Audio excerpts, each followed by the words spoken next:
এ পর্যায়ে আমরা জানবো যাদের উপরে আল্লাহ তাআলা যাকাত ফরজ করেছেন, যাকাত ফরজ হওয়ার পরেও যারা এই যাকাত আদায় করেনি তাদের ব্যাপারে ইসলাম কি বলে, তাদের ব্যাপারে কোন শাস্তির ঘোষণা আছে কিনা সে ব্যাপারে আমরা শুনবো।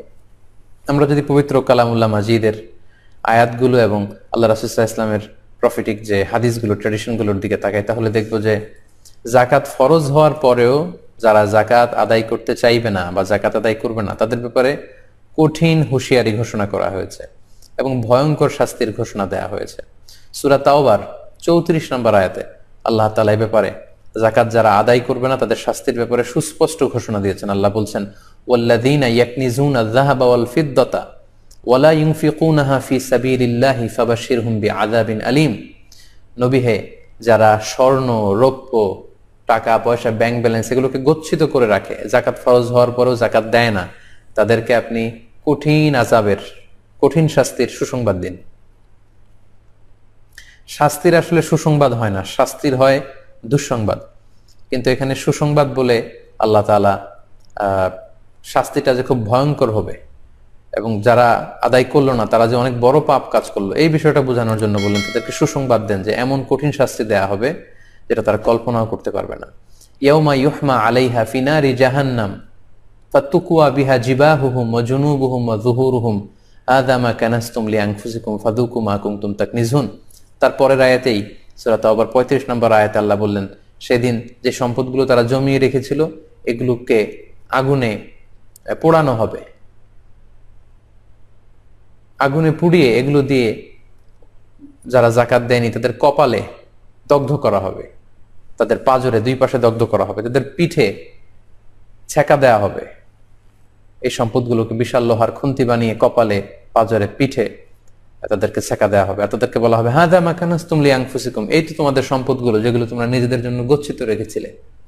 ফাযুকু মা কুনতুম তাকনিজুন, এখন যেগুলো জমা করে রেখেছিলে এগুলো স্বাদ, যেহেতু খাওয়ার জন্যই তোমরা রেখেছিলে, আজকে এগুলো স্বাদ তোমরা খাও, এগুলো তোমরা ভক্ষণ করো। এভাবে ভয়ঙ্কর শাস্তি কিন্তু যারা যাকাত দেয়নি তাদেরকে দেয়া হবে। সূরা আলে ইমরানের মধ্যে আল্লাহ তাআলা বলছেন, সাইয়ুতাওয়াকুনা মা বাখিলু বিহি ইয়াউমাল কিয়ামাহ, যারা যাকাত দেওয়ার ক্ষেত্রে গরিমসি করেছে, কৃপণতা করেছে, ওই যাকাতের সম্পদগুলোকে লোহার বেড়ি বানিয়ে তাদের গলায় পড়া হবে ইয়াউমাল কিয়ামা, এবং সেই লোহার বেড়ি কিয়ামতের মাঠেই তার গলার মধ্যে পরিয়ে তাকে টানা হেঁচড়া করা হবে। সম্মানিত দিনী ভাই এবং বোনেরা, পৃথিবীতে যত পাপ আমরা করব এই সকল পাপের শাস্তি কিন্তু দেয়া হবে জাহান্নামে ঢুকিয়ে।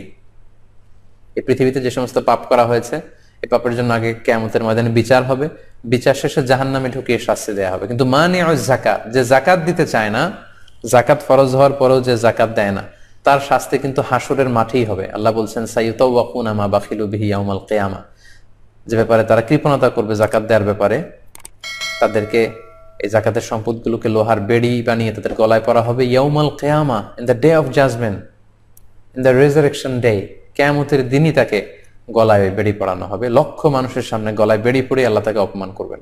আচ্ছা, একটু খেয়াল করে ভাবুন তো, যে লোকটাকে যাকাত না দেওয়ার কারণে লক্ষ মানুষের সামনে লোহার বেড়ি পড়িয়ে টানা হেঁচড়া করে অপমান করা হবে, তাহলে এই লোকটার নামাজ কি কাজে লাগলো, তার রোজা কি কাজে লাগলো, তার হজ কি কাজে লাগলো? উনি যে তাহাজ্জুদের সালাত আদায় করতেন রাতে উঠে, তাই এই তাহাজ্জুদ তার কি কাজে লাগলো? যদি এই যাকাত আদায় না করার কারণে কিয়ামতের ময়দানে লক্ষ মানুষের সামনে তাকে এইভাবে অপমানিত হতে হয়, ইনসাল্টেড হতে হয়, তাহলে তার নামাজ, রোজা, তার হজ, তার তাহাজ্জুদ, তার জিকির কোনো কাজেই তো লাগলো না। সে তো সবার সামনে মানে অপদস্থ এবং অপমানিত হয়ে ছাড়লো। তাই সম্মানিত শুধু যাদেরকে আল্লাহ তাআলা আমাদেরকে বিত্তশালী করেছেন, আমরা যেন এই শাস্তির ভয়ে আল্লাহর রাস্তায় যাকাতগুলো দিয়ে দেই। পাশাপাশি সহিহ বুখারীতে এসেছে যে যারা সম্পদকে গচ্ছিত করে রাখবে, যাকাত দিবে না, এই পুরো সম্পদগুলোকে কিয়ামতের ময়দানে সুজা আন আখরা, টেকো সাপ, ভেনোমাস সাপ, বোল্ড হেডেড, যেই সাপের মাথায় কোনো চুল থাকবে না। আর সাপ যখন ছোবল ধরে, সাপের মাথায়ও কিছু পশম থাকে, কিন্তু যেই সাপগুলো খুব বেশি ভেনোমাস, খুবই বিষাক্ত, বিষের তীব্রতায় ওই সাপের মাথায় কোনো পশম বা চুল থাকে না। আল্লাহর হাবিব সাল্লাল্লাহু আলাইহি ওয়াসাল্লাম বললেন, তোমরা যারা সম্পদ গচ্ছিত রেখেছিলে এগুলোকে কিয়ামতের ময়দানে সেই বিষাক্ত সাপের রূপ দেয়া হবে। যারা যাকাত আদায় করেনি তাদের পা থেকে পেঁচাতে পেঁচাতে সারা শরীরে ওই সাপ পেঁচিয়ে তাদের দুই চোয়ালে, মুখের দুই পাশে এসে ছোবল মারতে থাকবে আর বলতে থাকবে, আনা মালুক, আনা কানজুক, আমি তোমার সম্পদ, আমি তোমার গচ্ছিত ধন সম্পত্তি, আমাকে ভোগ করার জন্য রেখে দিয়েছিলে, আজকে আমাকে ভোগ করো, আজকে আমাকে খাও। এভাবে যারা জাকাত ফরজ হওয়ার পরেও জাকাত আদায় করবে না, তাদেরকে কিয়ামতের ময়দানে আল্লাহ তাআলা শাস্তির ব্যবস্থা করবেন। আমরা এই পৃথিবীতেও যদি একটু খেয়াল করি, তাহলে কারুনের ঘটনাকে আমরা ঐতিহাসিকভাবে এখানে উপস্থাপনা করতে পারি। কারুন ছিল বানি ইসরায়েলের সবচাইতে ধনাঢ্য ব্যক্তিদের একজন, এবং তিনি ছিলেন সম্পর্কের দিক থেকে মুসা আলাইহিস সালামের কাজিন, চাচাতো ভাই।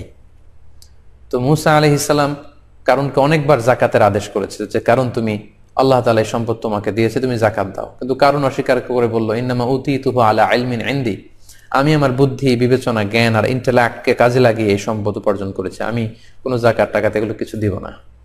মুসা আলাইহিস সালাম বারবার রিমাইন্ডার দেওয়ার পরেও যখন সে শুনেনি, তখন মুসা আলাইহিস সালাম কারণকে বলল, তাহলে তুমি আল্লাহর পক্ষ থেকে আযাবের অপেক্ষায় থাকো। ঠিকই আল্লাহ তাআলা আযাব পাঠালেন।